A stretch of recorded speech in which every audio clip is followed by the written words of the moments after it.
लेकिन आपके लिए ये कुंभ कितना बड़ा चैलेंज है, मैं इसलिए पूछ रहा हूँ क्योंकि 40 करोड़ लोगों की आप उम्मीद कर रहे हैं। ठीक है, कुंभ क्षेत्र आपने बहुत बड़ा भी किया है, बढ़ाया भी है, लेकिन कितना बड़ा चैलेंज है आपके लिए ये देखिए, महाकुंभ? इतना बड़ा जब समागम है, जो पृथ्वी पर इतनी बड़ी संख्या में किसी एक स्थान पर एक उद्देश्य से लोग एकत्रित नहीं होते। आज पृथ्वी के सबसे बड़े समागम यानी महाकुंभ 2025, इसमें जब 40 से 50 करोड़ का अनुमान है तो तैयारियां भी हमारी हैं, लेकिन चुनौतियां हम लोग यहाँ मानते हैं और सबसे अपील करते हैं। जो यहाँ कुंभ में कल्पवास करने आए हैं, चाहे हमारे पूज्य आचार्यगण संतगण हों, वह सबका आशीर्वाद, उनकी शिष्य परंपरा से जुड़े हुए लोग बहुत बड़ी संख्या में आते हैं। प्रयागवासियों का विशेष दायित्व है, अतिथि देवो भव, मतलब यह भगवान की विशेष कृपा है कि प्रयागराज को हर 6 वर्ष में अर्धकुंभ और 12 वर्ष में महाकुंभ के अवसर पर, और हर वर्ष यहाँ माघ मेला भी, बाकी स्थान पे जो कुंभ के आयोजन होते हैं, महाकुंभ के आयोजन होते हैं, उससे बड़ी बड़ी संख्या में यहाँ माघ मेले में हर वर्ष यहाँ भीड़ एकत्र होती है। चैलेंज मानते हैं हम लोग, अगर चैलेंज नहीं मानेंगे तो उसको दूर कैसे करेंगे, लेकिन हमें पूरा विश्वास है कि पूरी जो मशीनरी है डबल इंजन सरकार की, गंगा मैया यमुना मैया के इस पवित्र संगम के अंदर अगर जल के अंदर भी कोई ज़रूरत पड़ेगी तो वहाँ पर भी जो सेवा करने वाले हैं, हमारे एसडीआरएफ वाले हों चाहे एनडीआरएफ वाले हों, चाहे हमारे निजी क्षेत्र से भी बहुत सारे लोगों को यहाँ पर लगाया, वहाँ भी सब लगे हुए हैं। और जो अन्य व्यवस्थाएं हैं प्रशासनिक दृष्टि से, पुलिस की दृष्टि से, सब आदर और सम्मान पूर्वक जो भी तीर्थयात्री मेला क्षेत्र में आ रहे हैं उनके साथ व्यवहार करें, ऐसी उनसे अपेक्षा की गई। स्वास्थ्य की दृष्टि से यहाँ नेत्र कुंभ भी लग रहा है, आपको शायद जानकारी मिली होगी। मतलब कोई ऐसा भी ज्ञान कुंभ एक कार्यक्रम था, मैं वहाँ से यहाँ आ रहा हूँ, क्योंकि मेला क्षेत्र विस्तृत है, थोड़ा 2-4 मिनट देर भी हो रही थी, लेकिन ज्ञान कुंभ भी, यहाँ ज्योतिषियों का भी एक कुंभ लग रहा है। यह महाकुंभ है तो महाकुंभ में अनेक प्रकार के यहाँ कुंभ के आयोजन होंगे। जैसे आपने धर्म संसद किया, धर्म संसद में संसद का मतलब विराट रूप है, तो वैसे यहाँ पर सब कुछ हो रहा है। हमें पूरा विश्वास है कि व्यवस्था चुस्त दुरुस्त रहेगी, लोग सकुशल आएंगे और सकुशल अपनी मनोकामना पूरी करके अपने घरों को वापस भी जाएंगे। लेकिन एक बात और उठ रही है कि आप दुनिया भर से लोगों को बुला रहे हैं, आमंत्रित कर रहे हैं, आप खुद मेजबान हैं, लेकिन मुसलमानों को यहाँ दुकान लगाने की इजाज़त नहीं है। क्या ये ठीक है? देखिए, ये कोई सरकारी आदेश नहीं है कि दुकान लगाने का आदेश नहीं, आदेश ये है कि यहाँ पर सब पवित्र भाव से आते हैं। कोई कल्पवासी है तो अनुष्ठान कर रहा है, वो कुंभ मेला क्षेत्र का ना पानी पीता है ना भोजन करता है। कोई हमारे पूज्य संतगण आए हैं, उनकी अपनी साधना है, उस साधना में विघ्न डालने वाली कोई हरकत ना कोई करे, ऐसी अपेक्षा सरकार की ओर से है, मेला प्रशासन की ओर से, पुलिस की ओर से है। लेकिन किसी के प्रति भेदभाव की भावना नहीं है। जो मेला क्षेत्र में आना चाहता है उसका स्वागत है, लेकिन इसको इस रूप में प्रचार करने की आवश्यकता कतई नहीं है कि किसी को प्रतिबंधित किया गया है।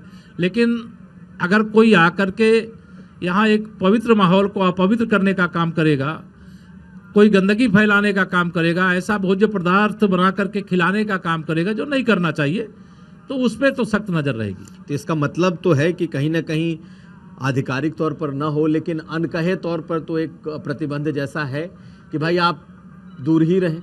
नहीं, ऐसा देखिए, मैंने कहा ना, ये स्पष्टता कर दूं मैं कि जो अन्य सामग्रियां हैं, जैसे कोई खाने पीने का सामान नहीं है, जो इस प्रकार से कृत्य करते हैं या कर सकते हैं, कुछ आशंका होती तो वो इससे दूर रहें। और यहाँ यह मेला क्षेत्र तो 2 लाख करोड़ से अधिक की अर्थव्यवस्था को छलांग प्रदान करने वाला मेला है।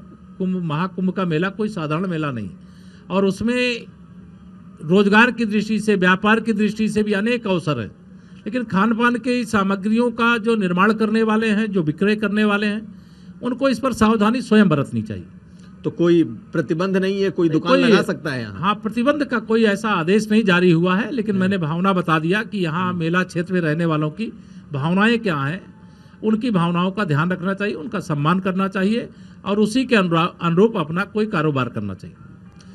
लेकिन किशोर जी, आप तो बहुत समय से यहाँ कुंभ देख रहे हैं, साल दर साल या यूं कहें कुंभ दर कुंभ ये विस्तृत होता जा रहा है, विराट होता जा रहा है। इस बार एक सवाल उठ गया कि यहाँ पे वक्फ की भी ज़मीन है, देखा है आपने?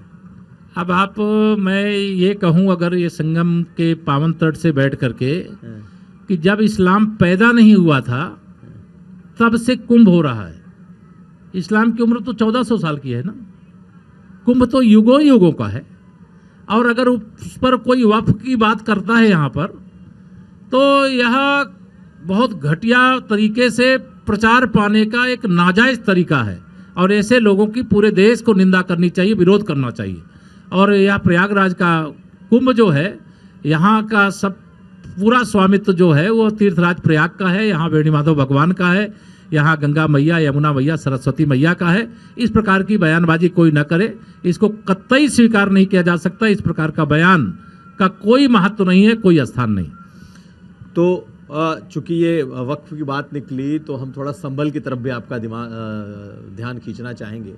इस वक्त संभल में जो हो रहा है, संभल में हरिहर भगवान का मंदिर कह रहे हैं कि मिला है। मुख्यमंत्री आए थे आज हमारे कार्यक्रम में, उनसे जब ये भी सवाल पूछा गया कि ये बताइए कि अगर ये सिद्ध हो जाता है सारे तथ्यों के ज़रिए कि यहाँ पर ये मंदिर था तो क्या करेंगे, तो हमारा भी आपसे सवाल यही है। काशी, मथुरा, अयोध्या, आपके पास अयोध्या का मंदिर बन गया, काशी, मथुरा और अब संभल, क्या करेंगे आप? देखिए, एक आस्था रखने वाले व्यक्ति के रूप में हरिहर मंदिर की तो जानकारी हमारे धर्म ग्रंथों में भी है, लेकिन हम लोग न्यायपालिका का सम्मान करते हैं। हम जानते थे कि अयोध्या में रामलला का जन्म स्थान जहाँ आज विराजमान है, वहाँ पर उनका जन्म हुआ था, वहाँ भव्य मंदिर बनना चाहिए। लेकिन 500 साल की लड़ाई के बाद रामलला का भव्य मंदिर अब बन पाया है। यह भी मामला न्यायपालिका के समक्ष विचाराधीन है। मैं तो यही कहूँगा कि जो मंदिर है उसको जो दूसरे पक्ष के लोग हैं, दो ही विकल्प होते हैं, या तो समझौते से, या तो कानून बना करके, और या तो न्यायालय के द्वारा निर्णय के आधार पर। यही बात हम श्री राम जन्मभूमि के मामले में भी कहते थे, यही बात हम संभल में हरिहर मंदिर के बारे में भी कह रहे हैं। और ऐसे जो भी स्थान है, हम लोग इस देश में सबका साथ, सबका विकास, सबका विश्वास, इस भाव से काम करते हैं। और देश के विकास में, लोगों के विकास में, गरीब अमीर के बीच में कोई हम लोग इस प्रकार की खाई कभी नहीं खड़े किए कि ये हिंदू है तो इसको मदद करना, ये मुसलमान है तो इसको मदद नहीं करना। हम सबका साथ, सबका विकास माननीय प्रधानमंत्री जी, आदरणीय मुख्यमंत्री जी की अगुवाई में करने का काम करते हैं। तो संभल का जो मामला है, वह मामला इस समय न्यायालय में विचाराधीन है, लेकिन यह सच है कि वहाँ हरिहर मंदिर होने के प्रमाण यह सिद्ध है। अब जब उसका निर्णय होगा उसका हम लोग इंतजार करेंगे, अन्यथा कोई और विकल्प निकलेगा तो उस पर बातचीत करेंगे। नहीं, लेकिन संभल के मामले के दौरान ही संघ प्रमुख का भी एक बयान आया कि हर जगह शिवालय ढूंढने की क्या ज़रूरत है, हर जगह खुदाई की क्या ज़रूरत है। बावजूद इसके जो आपकी खुदाई है वो जगह जगह जारी है, संभल में या कहीं भी, और नए नए मंदिर भी मिल रहे हैं। तो क्या माना जाए कि भाई संघ प्रमुख ने जो कहा वो बात मानी जाए, या आप लोग, आपकी सरकार जो कर रही है वो ठीक है? नहीं, हमारी सरकार इसमें कुछ नहीं कर रही। सरकार, देखिए, न्यायपालिका के समक्ष मामला गया, न्यायपालिका ने आदेश दिया कमीशन सर्वे का, कमीशन सर्वे के लिए गया। समाजवादी पार्टी के एक सांसद और एक विधायक ने वर्चस्व की लड़ाई में आपस में जंग किया, उस जंग में कुछ लोग मारे गए। अब जब मारे गए तो वह तो उनकी सही बात यह है कि इसकी मुख्य अपराधी समाजवादी पार्टी है और वो चस्पा कर रही सरकार के ऊपर। दूसरा, जहाँ तक परम पूज्य सरसंघ चालक जी की बात है, मैं राष्ट्रीय स्वयंसेवक संघ का स्वयंसेवक, और परम पूज्य सरसंघ चालक जी ने अगर कुछ कहा है तो मैं उसके इतर तो बोल भी नहीं सकता और कहने का सवाल ही नहीं है। और उनके द्वारा जो कहा गया है, एक स्वयंसेवक के नाते मैं उसे समझता हूँ और समाज भी समझता है। उसके पीछे का भाव गलत नहीं है, उसके पीछे का भाव केवल यही है कि आपस में समरसता भी बनी रहे, एकता भी बनी रहे और भारत प्रगति के पथ पर आगे भी बढ़े, ऐसा मैं निष्कर्ष निकाल पा रहा हूं।